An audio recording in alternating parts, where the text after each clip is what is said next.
Good day and welcome again to another Bible short message. So the theme or the title of this message I want to share on is a year of revolution, right? And with that, we want to add, a year of revolution, but the focus will be on brotherly love and interdependence. All right. So one of the things we would be doing in this, first of all, let me send a big shout out to Jamaica, right? Today is the 5th. I am a bit early, but tomorrow Jamaica will be celebrating 60 years of independence, right? So we want to say happy Independence Day to our Jamaican brothers and sisters, right? Big up all yourself. And we would want to touch on something I alluded to in the last message I did, which was the Emancipation Day message, right? And I alluded to a conversation I had with an elderly Jamaican guy concerning the relationship between Trinidad and Jamaica, right? So I will get to that as well. And I would also discuss a little bit about a prayer session we had a few years ago, on a trip to Suriname, where we basically prayed for CARICOM. So I'll share the story about that as well, right? So this is story time. But before I get into these things, I want to start off by recognizing, if Jamaica is our big brother, then we could really look at this nation as the father of the region, right? And all of us, all the other nations could probably be considered sons and daughters, particularly as with regards to the Caribbean, right?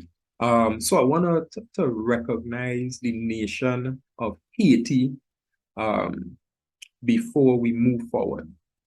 Because when we look at Haiti today, we really just see, what do you see, right? When you hear the name Haiti, what images come to mind? What pictures come to mind, right?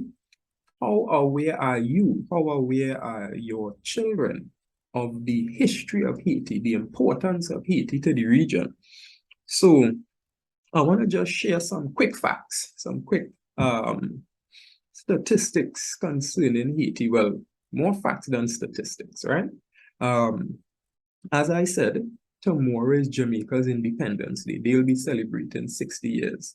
At the end of this month, Trinidad and Tobago, my nation, we will also be celebrating 60 years, right? And this is why, again, I in the first video, the first message, I said we consider Jamaica. I see Jamaica as our big brother, and I think even on a spiritual level in the region, Jamaica is our big brother. We almost like twins, right? Because, in the space of time, both of us born in the same month, you might as well consider Trinidad and Tobago and Jamaica twin nations, right? But before us, there was Haiti. And Haiti gained their independence in, let me get it, 1804.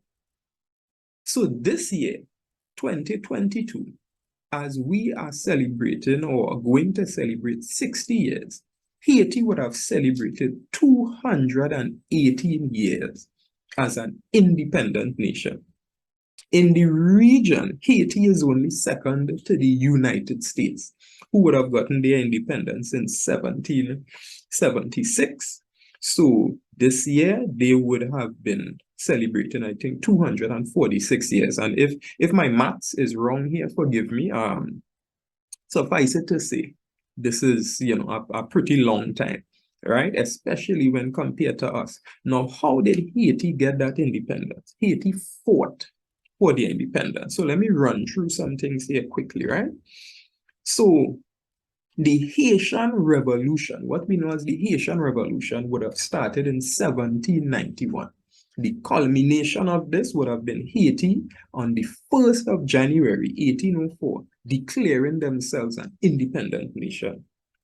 And in doing so, they also did something that I would say is very prophetic, right? So remember, this is Bible Shorts. So we are not just looking at history from a secular perspective. I tend to look at history also to see the spiritual implications, right?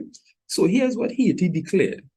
They declared independence for all people from colonial rule and enslavement.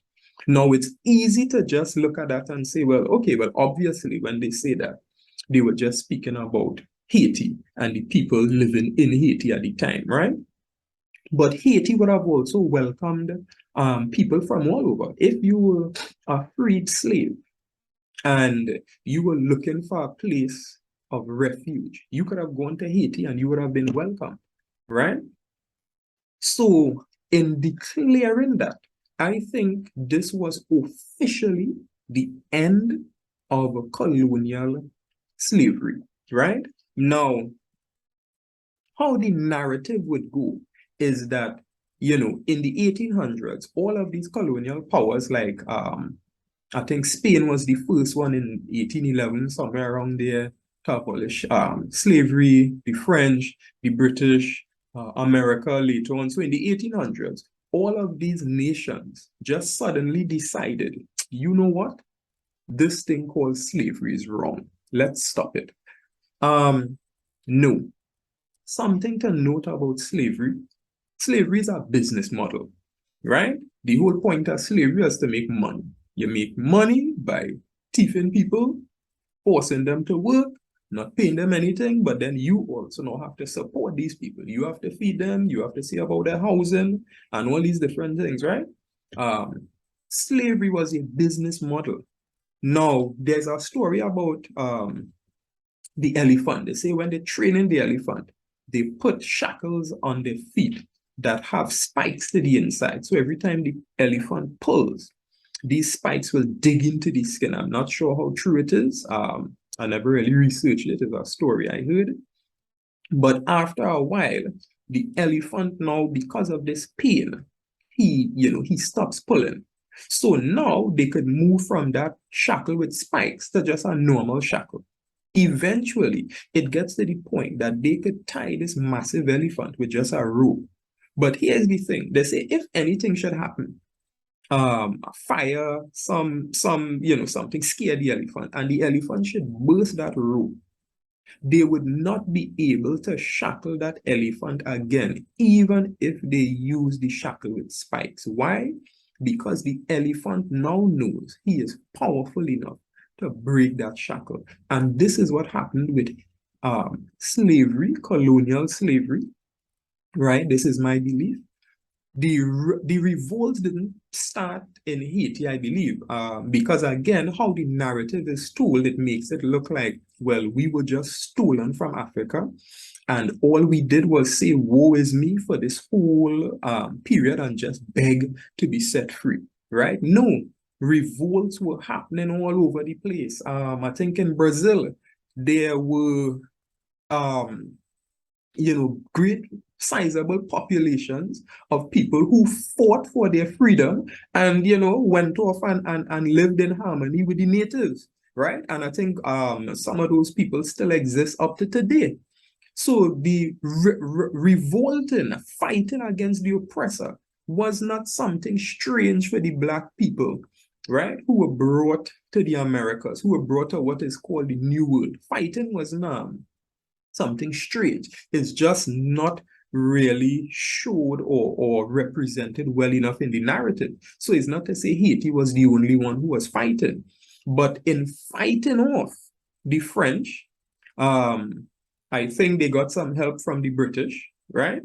Probably payback because, the French would have assisted the United States when they revolted against the British. So probably payback, right? But you see, there's something else that happened here. Haiti. Let me see how to put this. How is it put here, right? They say Haiti is the first Black republic in the world, right? There's another that I'm looking for. Where is it? Where is it? All right, let me just run through the list and I'll find it. So they were the first independent nation of Latin America. They were the second independent nation in the Americas, in the New World, second only to the United States. We already mentioned that. Haitian independence or Haitian Declaration of Independence signaled the culmination of the only successful slave revolution in history. Right? So I want you to listen to that again. The only successful slave revolution in history. Do you know the significance of allowing something like this to spread, where an enslaved people who were stolen from their homeland, so they don't even have home court advantage, they were taken to a new land, right? Eventually, they began to outnumber their oppressor. They revolted against their oppressor. They took over that land from the oppressor. This was basically the dynamic of all the Caribbean nations, right? We would have been probably at that time outnumbering the colonial rulers, right? So, and revolts and the uprisings were already taking place.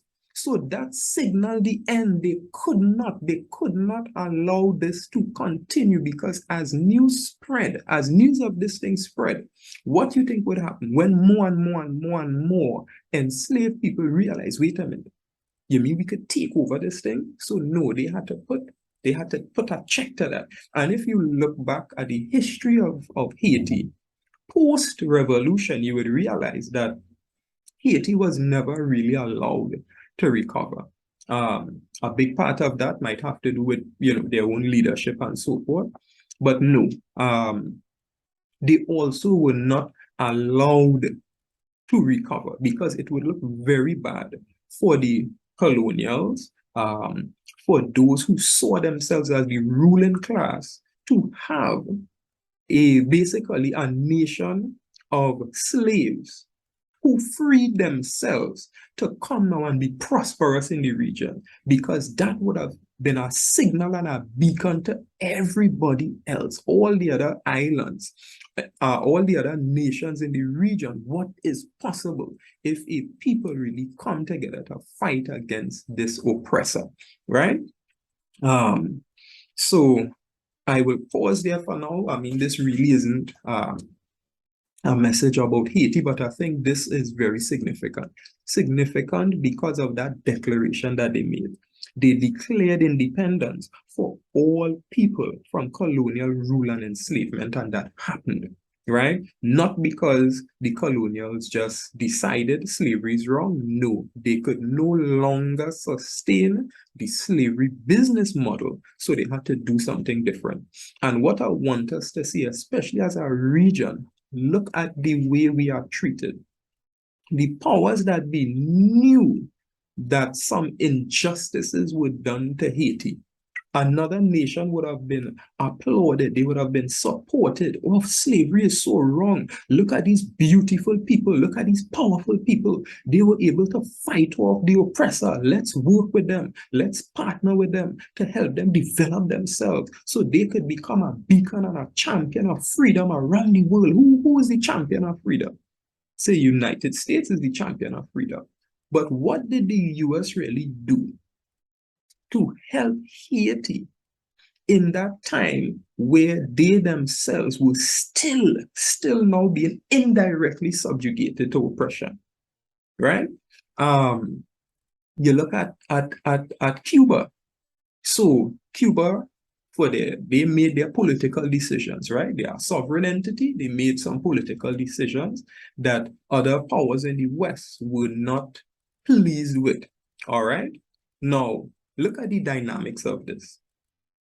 The people who Cuba partnered with,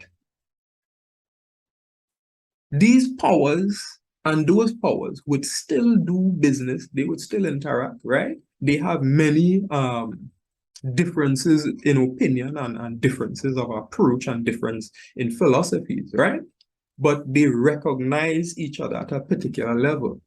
But for Cuba, no. Let's put our foot on Cuba and let's make sure they stay down. Because just as with Haiti, you want to make them an example to the rest of us, right? So, rise a little bit, but remember your place. Because what could Cuba have done that was so wrong? That so much was done to them, while we, for the most part, really stood by and allowed it. But if it is we are doing, you said we'll be doing these things to Cuba um, on a moral ground, but you're still doing tremendous trade and business with other countries who, if you want to take a moral high ground, you shouldn't be doing business with them, right? It's some of the same people that we would want to partner with. You are telling us, no, no, no, don't partner with them. But they are your biggest exporter. So and they also are your biggest importer. So what is this dynamic, right? Now I don't want to stray too much. It might feel like I'm straying, but I'm just trying to bring a point. This is not about us feeling sorry for ourselves. This is not about calling out one nation or anything like that, right? What these nations are doing, they're minding their own business. And we as a maturing people have to also come to that stage. And I think this is a nice jump off point to get into the real theme now, which is a year revolution, right? Who am I? Who is Kerwin Joseph? Somebody with no political influence, no great social influence, no great financial influence, right? Just somebody who has been pondering on these type of issues for many years, praying and seeking the Lord and wondering, Daddy, what can be done? What can we do, right? And the emancipation message I did sort of spurred me on a little more. So I am declaring this year, this next 12 months, starting from, let's say, tomorrow, with Jamaica's independence, our big brother, to be a year of revolution, right? But a revolution of brotherly love and interdependence. So let me go now to the story with the gentleman from Jamaica. So I recognized at one point, for me, this is just from my perspective, right? Others might disagree. I feel like Trinidad and Jamaica, for me growing up, like when it came to the Caribbean, the names you always heard was Trinidad and Jamaica, Trinidad and Jamaica, Trinidad and Jamaica, Jamaica and Trinidad. Oh God, Jamaica, if you hear me when you put in Trinidad first, you have to forgive me, but I'm a Trini, right? But these are the two names, you would hear. And at some point, it felt like the relationship got strained. So I asked the gentleman, I said, it feels like over the years, the relationship between Trinidad and Jamaica is not what it used to be. Is there a reason for that? And he shared something with me, right? Again, this is his story as a Jamaican, as a elderly person. Some may disagree, but this is how he gave it to me, right? He said there was a point in time where the Jamaican economy started to go through some stress, right? And what happened? A lot of Trinidadian and Tobagonian interests, we went across and just started to buy up things in Jamaica, right? And that now caused a negative feeling, because really and truly, nobody likes to feel like foreigners coming into their country and taking over, right? And when I heard that, immediately my mind went to the Bible, right? And I'll take my time because, again, I don't just want to end up all over the place. Let's come back to the nation of Israel and be using that and their release, right, by the mighty hand from slavery and them now being established as a nation. I'll be following that biblical framework. When they were released, right, other nations had already been established, especially nations that would have come from descendants of Abraham. And the Lord specifically said to the children of Israel, listen, you are going from point A to point B.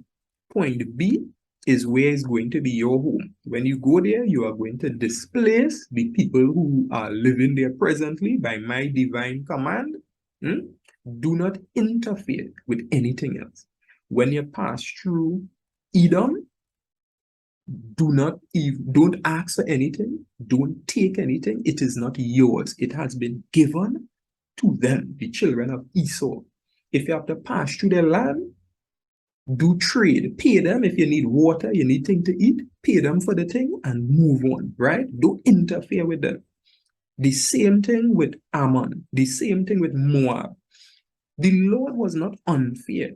He already gave these regions to these people. This is why even in the first message you would have heard me say that North America was given over to the Europeans. It had people living there before. The Caribbean, for the most part, was given to the Africans. It had people living there before, right? You may not agree, or you might find that, no, well, it's wrong, but look back in history, and this is something that repeats itself. And what I also mentioned last time is that every people will be held accountable. So if one set of people are displaced and a next set moves in, that new set, consider them new tenants, they will be held accountable as well. All right.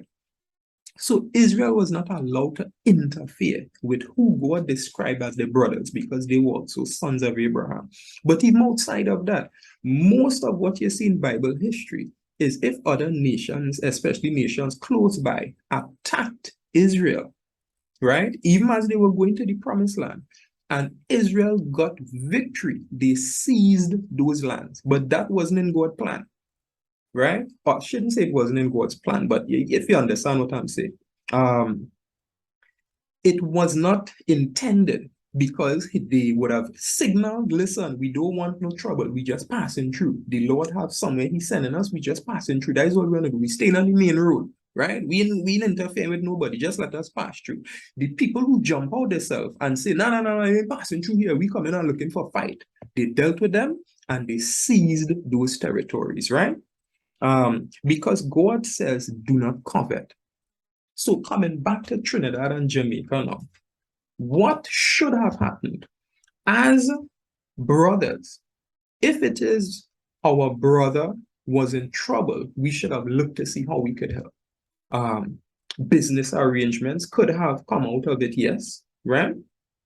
But it should not have been done in such a way to appear as though we were taking the inheritance of our brother away from him. Right? That is not how brothers are supposed to operate. Even when you look at the laws God gave to Israel, brothers or family were supposed to look out for the interests of each other. Right? If a family member was in trouble, in some financial stress, and they had to sell their land, a family member could purchase that. But the idea wasn't, well, look, you lost your land, I'm gonna take it to build up myself. No. It was still to try to restore it to the person eventually, so their inheritance would not be whittled down, right? So you see, it was based on a premise of brotherly love. What we have done, a lot of our philosophies and approaches now are based on greed. So we saw it as an opportunity to go in and take, right? And as a region, this is not how we should be operating. I mean, it's not a principle any nation in the world should be living by, but we want to focus on the Caribbean region. So that was, the story of Trinidad and Jamaica in that context. Please don't just go all over the place with this. Keep it in context, right? And when the Lord showed me that, I was like, wow. So you see, as a region, if we recognize that we are all brothers and sisters, then we should be working to uplift each other, right? To build each other up. The colonials, they would have partnered when it was, necessary, when it was financially feasible, right? Why aren't we partnering much more? And this now leads me to the prayer that we had. And this was, what was this, boy? This was a trip to Suriname. It had to do with a program, right? Basically, a program that would teach people how to bring forth value that would impact community, right? So the belief is that everybody has something in them, everybody has purpose and destiny attached to them, and if you can bring that out properly, right, it will be a great benefit to whatever area, whether it be music, politics, business, some social issue, whatever the case may be. So there were a few of us there representing different nations. And one evening, I think it was one of the last evenings before, the end of the trip, we were just discussing some stuff. And at the end of the discussion, we felt led to pray for CARICOM, right? Pray for each other. And for me, it was very powerful at the time. And it was very exciting. And you know how these things go a lot of times, right? Something happens, a little excitement, and then 2 weeks after, that is it. The buzz gone, everybody back to their own life, back to doing their own thing. But during these past months, one of the things I found myself doing is going back over a lot of the prayers I would have prayed, not just private, but even collective prayers. And this one came to mind, and it was comforting as I reminded myself, listen, all prayer that is genuine, God hears, right? Ideally, God hears everything. But in this context, when we say here, we're talking about acknowledge. Yes, this has gone down into the records. I will get to this, right? Because I believe he is the one, through his spirit, that directs us to pray in the first place.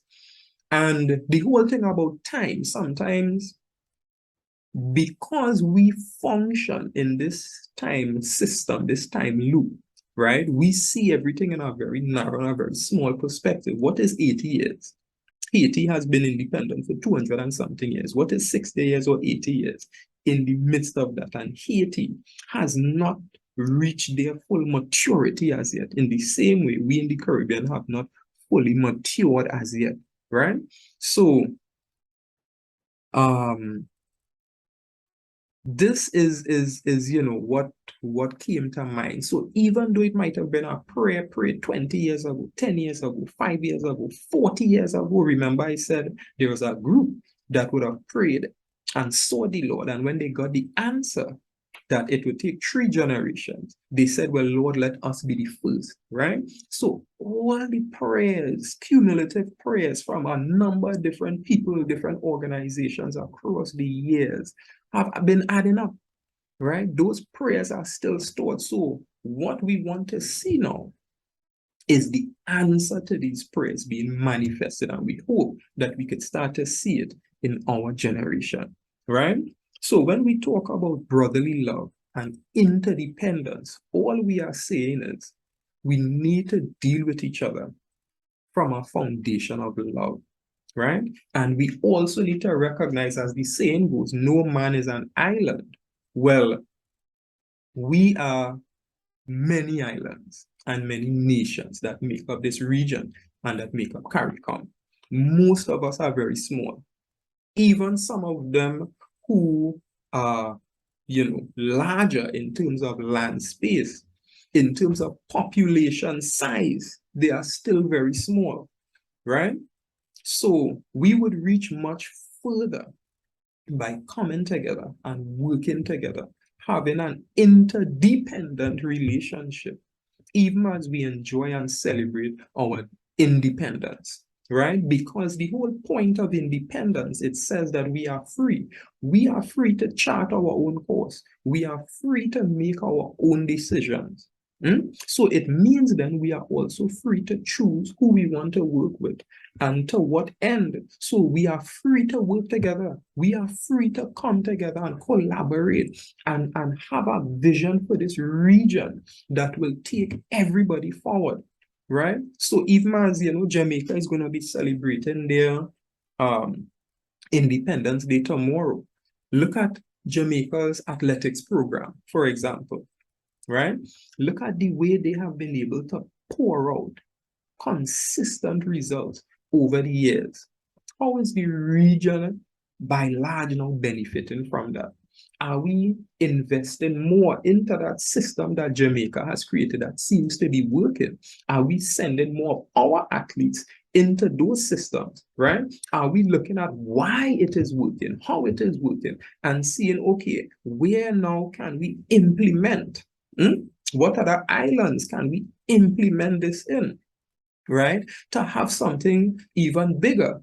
We must be seeing that in 10 years, people from Africa, people from the US, people from other nations may be sending their children or will be sending their children to participate, to learn and to grow and develop in what we create here in the Caribbean. And don't you think that many people, especially those who live in these colder climates, would not relish the opportunity to be able to say, hey, I got a scholarship. I am going to the Caribbean. I'm going to Jamaica on an athletic scholarship to develop myself there and enjoy some lovely Caribbean weather. We are the ones limiting ourselves because we have gotten so accustomed to foreign and going out and flying out and everything is outside that I wonder if we even see ourselves as much more than just a tourist attraction, right? Do we see ourselves as much more than just performers and entertainers? Do we see ourselves as a region that can attract people for the same reasons that these other countries attract our people, right? And then we know we also have a large population of Caribbean and CARICOM people living all over the world. And this was mentioned in the last message. So once again, interdependence. How can we work together to develop this region so we add even more value, so we become more competitive, so we are able to negotiate at a higher level, right? For many years, our resources have been either squandered or utilized in such a way that it benefits those on the outside much more than it benefits our people and the people of the region. And all these dynamics, these power dynamics, we need to change. And we are independent. And being interdependent, we can work together to forge our way forward, right? So this is it. A year of revolution, brotherly love, and interdependence. Let us recognize who we are, right? We already set the standard. Haiti set the standard 200 plus years ago. They said enough is enough. We are not taking this abuse. We are not taking this victimization. We are not subjecting ourselves to this trauma anymore. And they fought for their freedom and they took it. But quickly, what happened after that is certain contingencies were put in place to ensure that that momentum wasn't allowed to really build and spread in the way it could have. I am saying let us continue with that revolution, not a revolution of blood. We don't need that, right? However, we do need a revolution of minds, a revolution of people with vision and passion coming together, right, for our own good, because we are still being oppressed. We are still being taken advantage of. We are still being exploited to some degree, right? Let us rise from that. Let us do more to come together, to work together, to forge a future. As I mentioned in the last message, a shift is already taking place. We have to decide where we want to be in the shift. right? Look at what is happening to those mighty colonial powers. Look at them today, right? Look at the emerging nations right now. All these big corporations are looking at Africa. They're already laying the groundwork and investing in Africa. Why? Because they are paying attention. Even though the media, the West, what we see of Africa in the West is nothing encouraging. But all the big global corporations, right? They are wise enough to know to start investing in Africa. What are we doing? Are we paying attention? Are we reading the same writing that is on the wall? So yes, a shift is taking place. Look at other post-colonial nations. Look at what is happening in Asia, right? A lot of Asia was colonized. Look at what is going on in Asia right now. A lot of manufacturing. First, at some point they said China was the place for cheap manufacturing. That is not really the case anymore, because as they develop and they raise their standards, but now somebody else will fill that gap to offer probably the type of prices that China used to. What is my point? The shift is already happening. It is up to us to determine and to make up our minds that we are going to be part of this. But we also have to recognize, listen, we are very small, but we have a lot to offer.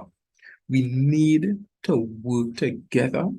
We need to have some sort of collective vision, right? That we go after in that spirit of love and togetherness, so that we make sure that what we have been given, what has been passed on to us as our reparation, right? We say we're fighting for reparation. Look, we have lands in our hands.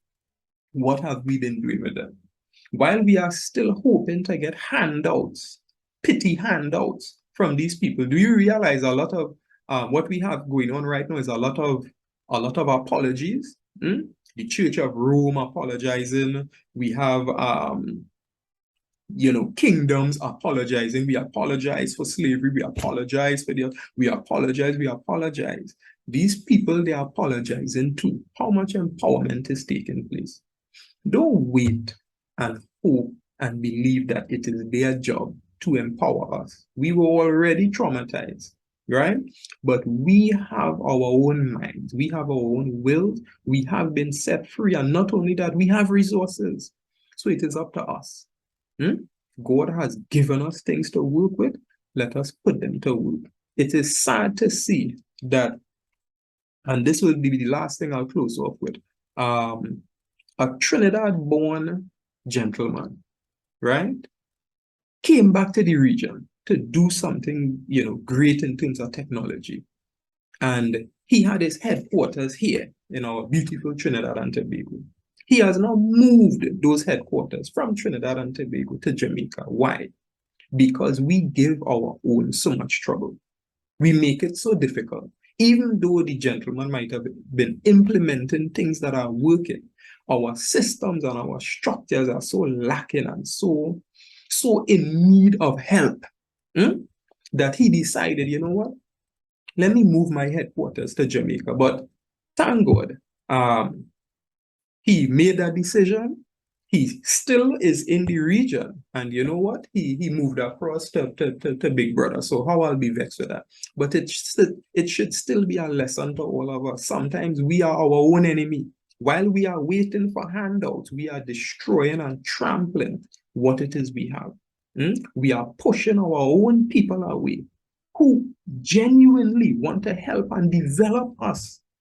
And we will welcome people who will exploit. And the reason we will do that is because it is easy for the person who comes to exploit to put a little bit of money in a few people's pocket, right?